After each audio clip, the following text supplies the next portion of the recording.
Olá pessoal, tudo bem? Eu sou André Tesser, você está no nosso canal Dialogando Direito e hoje eu queria conversar com vocês sobre uma pergunta que me fizeram esses dias e me fez refletir de novo sobre o tema e lembrei que a gente não tinha falado disso ainda aqui.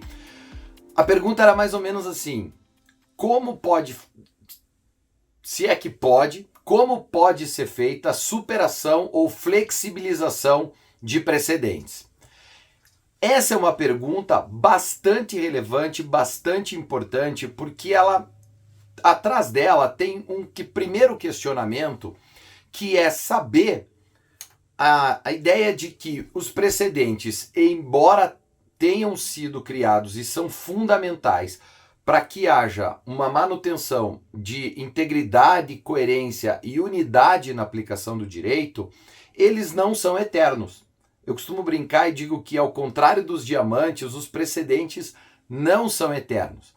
Embora eles sejam feitos, obviamente, para ter uma perspectiva temporal bastante longa, para ter bastante duração, porque eles visam exatamente dar estabilidade ao direito na sua aplicação pelos tribunais, os precedentes não podem, obviamente, ser eternos, porque do contrário a gente estaria engessando o direito e não permitindo justamente que o direito possa se desenvolver à luz do desenvolvimento social.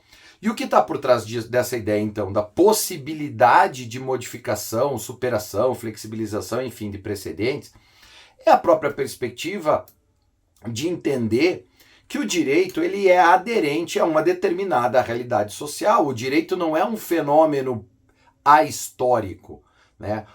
A compreensão sobre o direito é algo essencialmente temporal, é algo essencialmente marcado num período, em determinado período histórico, em determinados valores culturais, em determinados valores sociais. E então, você não permitir, em hipótese alguma, a superação, flexibilização de precedentes é impedir o desenvolvimento do direito.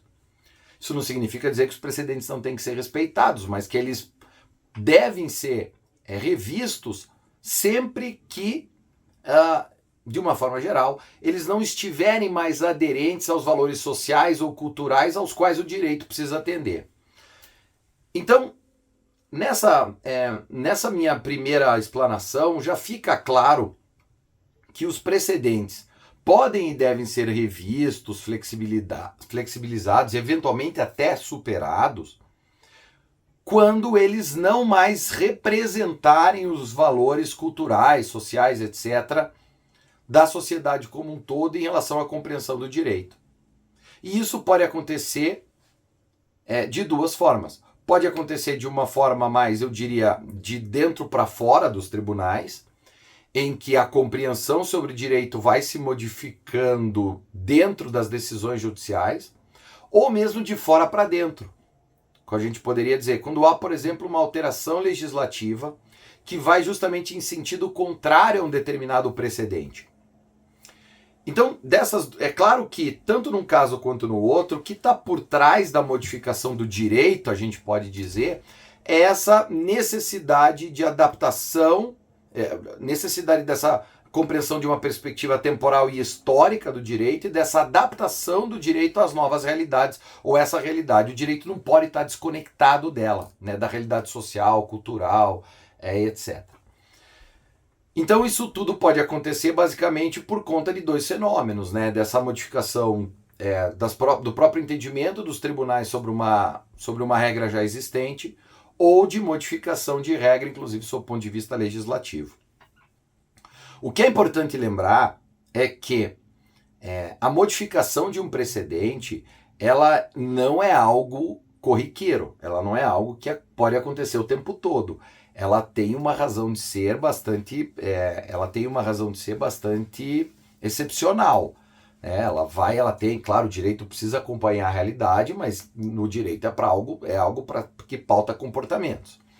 Então, assim, é justamente por conta disso que, por exemplo, o Código de Processo Civil, recepcionando bem uma parte importante da teoria dos precedentes, vai falar lá no seu artigo 927, no parágrafo 4º, ele vai falar que a modificação, em outras palavras, assim, né, não é isso que está escrito textualmente, mas essa é a norma que se extrai disso.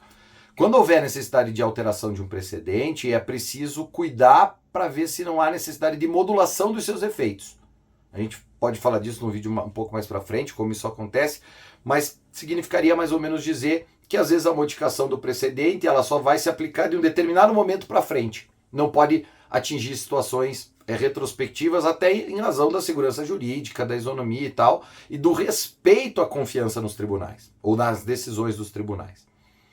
E, ao mesmo tempo, também, o mesmo artigo 927 do CPC, no seu parágrafo 5º, vai dizer que a alteração de um precedente demanda fundamentação específica, que justifique exatamente essa desconformidade social ou cultural, enfim, esse alinhamento novo do direito, justamente adaptações a novas realidades, a demandar essa necessidade de alteração do precedente. Eu acho que esses dois pontos, o parágrafo 4º e o parágrafo 5º do artigo 927, podem dar até razão a outro vídeo, não cabe aqui a gente descer muito nessas explicações, mas é importante lembrar disso. Então vejam, de uma forma resumida, é possível, claro que tem que ser possível alterar precedente, modificar, superar, flexibilizar, quando o direito quando o direito nele expresso já não tem mais aderência, vamos dizer assim, social, jurídica, aos valores que a sociedade tem defendido e que devem se refletir à luz do direito. Tá bom? Espero que vocês tenham gostado. Se inscrevam no canal, aperta o sininho para saber que tem vídeo novo subindo para a gente continuar dialogando direito. Valeu!